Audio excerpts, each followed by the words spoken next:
Like a dog that stands at the door to be let out to pee, but immediately turns around and whines on the step after it's allowed outside, are those that look you in the eyes and beg, and then refuse what you offer because they want something inarticulatably different, even though they try the exact same thing every time.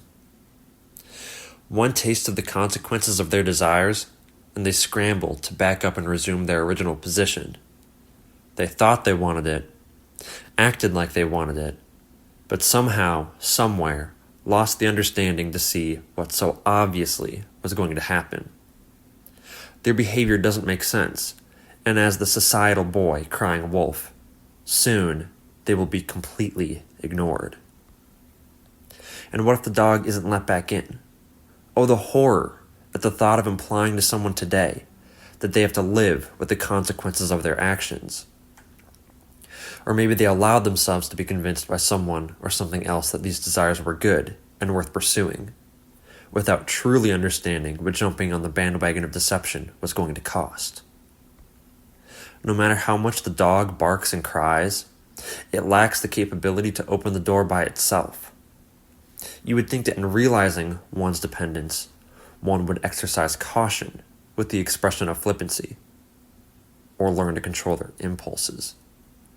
But even after a multitude of second chances, the refusal to learn continues, and it's always the most refusing that are the loudest to declare their regret.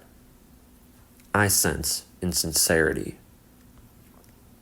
Provision isn't the remedy for these unfortunates, but re-education. But the refusal of provision foreshadows the refusal of education. The dog was taught that he gets a treat when he comes back inside after peeing, but apparently never caught on to the contingency that the treat was dependent on doing his business on the grass instead of the carpet, not the act of crossing the screen door's threshold. The learned methodology has misled. Re-educating that methodology remains a nearly impossible task, because it requires hard work, and the people that fall into this kind of predicament like to cut corners to get what they want quickly. Simply put, they're lazy and they don't care. Too lazy to do things right, so they beg. Too careless to face the consequences, so they cry. Deadweight con artists on the street corners, taking money from strangers. Low-life losers slinking around with hoods covering their faces, trashing the booze at the fast food places they frequent, and getting stoned any chance they get.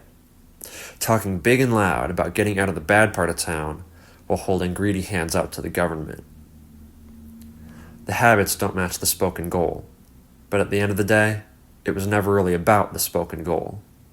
It was about being cool and following the self-satisfaction the rest of the crowd is limping toward. Mindless, inattentive, and continually confused.